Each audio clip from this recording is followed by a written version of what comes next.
বক্তব্য আপনারা শুনবেন, কিন্তু আমি আমার পূর্বের আলোচনায় ফিরছিলাম যে আজকে ভাঙড়ের মাটিতে দাঁড়িয়ে সেলিম বাবুকে এসে বলতে হচ্ছে, দায়িত্ব নিয়ে বলছি, আজকে আলিমউদ্দিন শুধুমাত্র মুর্শিদাবাদের সিটের দিকে তাকিয়ে বসে আছে। এতটা সেকুলার দল যে মুর্শিদাবাদ আসন জিতবো না হারবো সেটার জন্য বসে থাকবে 4 তারিখে।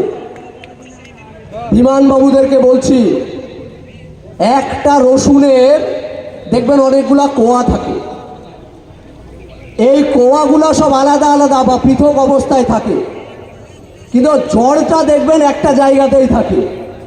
তো রাজ্যে যতগুলো রাজনৈতিক দল চলছে, অর্থাৎ তৃণমূল, সিপিএম, বিজেপি, এদের প্রত্যেকের জড় আছে কিন্তু আরএসএস এর অফিসে। একমাত্র আইএসএফ যেটা হলো এক কোয়া রসুন। এক কোয়া রসুন কি জানেন তো? এক কোয়া রসুন দেখবেন বেশি অংশ ওষুধে কাজে লাগে, ওষুধ করার জন্য ব্যবহার হয়।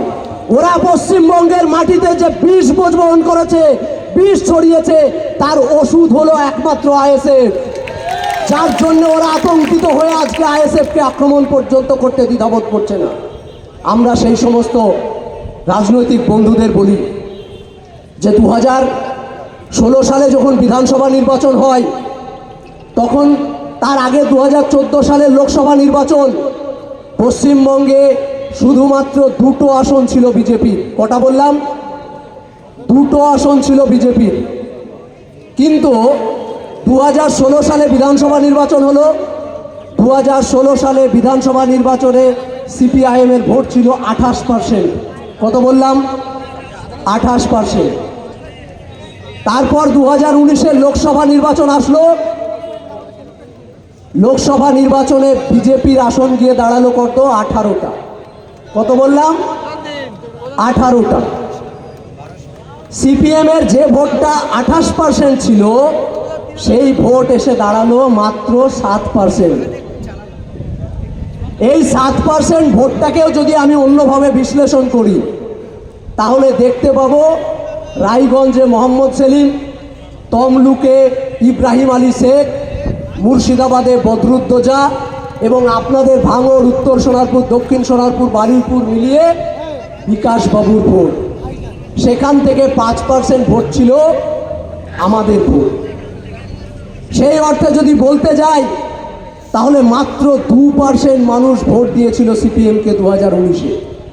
সেই সিপিএম 2021 সালের আগে পর্যন্ত লাল ঝান্ডাটা বাড়ি থেকে বার করার মতো ক্ষমতায় ছিল না। আজ আমি এই কথাটা বলতে বাধ্য হচ্ছি, কারণ যতটা আমাদেরকে অন্যান্য রাজনৈতিক দল আক্রমণ করবে জানি, বিজেপি আমাদেরকে আক্রমণ করবে, তৃণমূল জোচ্চরের সরকার আমাদেরকে আক্রমণ করবে, কারণ আমরা স্বচ্ছতার রাজনীতি শেখাতে এসেছি বাংলাকে। স্বচ্ছতা আদর্শের রাজনীতি শিক্ষা দিয়েছেন ভাইজান। কিন্তু আমাদের বন্ধু একসময় সিপিএম, তারাও আমাদেরকে আক্রমণ করছে। অবাক লাগে, এই কথাগুলো ভাঙড়ের মাটিতে দাঁড়িয়ে বলা দরকার আছে, আমি মনে করছি। তো সেই সময় লাল ঝান্ডাটা বার করার মতো ক্ষমতা ছিল না। এই শওকত আরাবুলের গোন্ডা বাহিনীর চামড়া তুলে দিচ্ছিল মেরে। তখন দরকার হয়েছিল বড় ভাইজানকে, ছোট ভাইজানকে, লাল ঝান্ডাটা তো গাছে বাঁধতে হবে, ঘরে থাকলে তো লাভ হবে না। তাই 2021 সালে ভাইজানদেরকে পাশে নিয়ে ব্রিগেডের ময়দানে ভাইজান দাঁড়িয়ে একটা কথা বলেছিলেন, ভাতা ভিক্ষা নয়, অধিকার চাই। আজও দাঁড়িয়ে বলছি, সব জায়গায় নওশাদ সিদ্দিকীর একই আদর্শ সারা পশ্চিমবঙ্গের বুকে। জোটের আলোচনাতেও বলেছি, কোনো ভাতা ভিক্ষা নয়, অধিকার চাই। আমরা অধিকারের রাজনীতি বুঝব।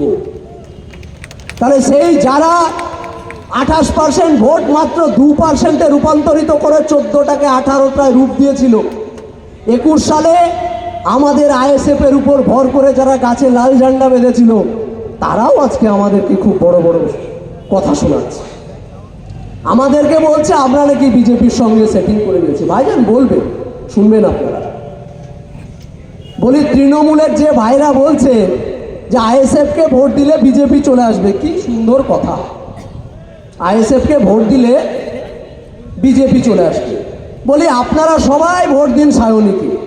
আমাকে এইটুকু দায়িত্ব নিয়ে বলেন যে কাল যদি ইডি অফিসার সায়নীর বাড়ি যায়, পরশুদিন ও বিজেপিতে যাবে না, মমতা বন্দ্যোপাধ্যায় একটা শ্বেতপত্র প্রকাশ করুক, দিয়ে বলুক যে আমরা যতটা 42টা আসনে প্রার্থী দিয়েছি, মমতা বন্দ্যোপাধ্যায় যদি শ্বেতপত্র প্রকাশ করে বলতে পারে যে আমার একজন প্রার্থীও বিজেপি জয়েন করবে না, আইএসএফ দায়িত্ব নিয়ে ছোট ভাইজান বলে দিয়েছে আমরা প্রার্থী উজ্জ্ব করে নেব, রাজনীতির আঙিনা ছেড়ে দেব। বলার ক্ষমতা নেই। কেন ক্ষমতা নেই? দুটো শুধু জাস্ট উদাহরণ দেব। আমি বলবো না সুজাতার কথা, বলবো না অর্জুন সিংয়ের কথা, আমি শুধু দুটো কথা বলবো। রানী, একটা রানাঘাটের বিধায়ক যার নাম হলো মুকুটমণি অধিকারী, বিধায়কটা কার? বিজেপির, যিনি তৃণমূলের টিকিটে এবার রানাঘাটের এমপি পদপ্রার্থী। বুঝে আসলো কথা? বনগাঁর বিজেপির বিধায়ক বিশ্বজিৎ দাস, তিনি এবার তৃণমূলের এমপি পদপ্রার্থী। বলেন বিজেপি আগে না তৃণমূল আগে? যদিও হেরে যায় বিজেপির আসনে এসে বিধানসভায় বসবে, যদি জিতে যায় তাহলে বিজেপির আসনে এমপি দিল্লিতে গিয়ে বসবে। এরপরেও তৃণমূল বন্ধুরা আমাদেরকে বোঝাবেন যে আইএসএফকে ভোট দিলে বিজেপি চলে আসবে।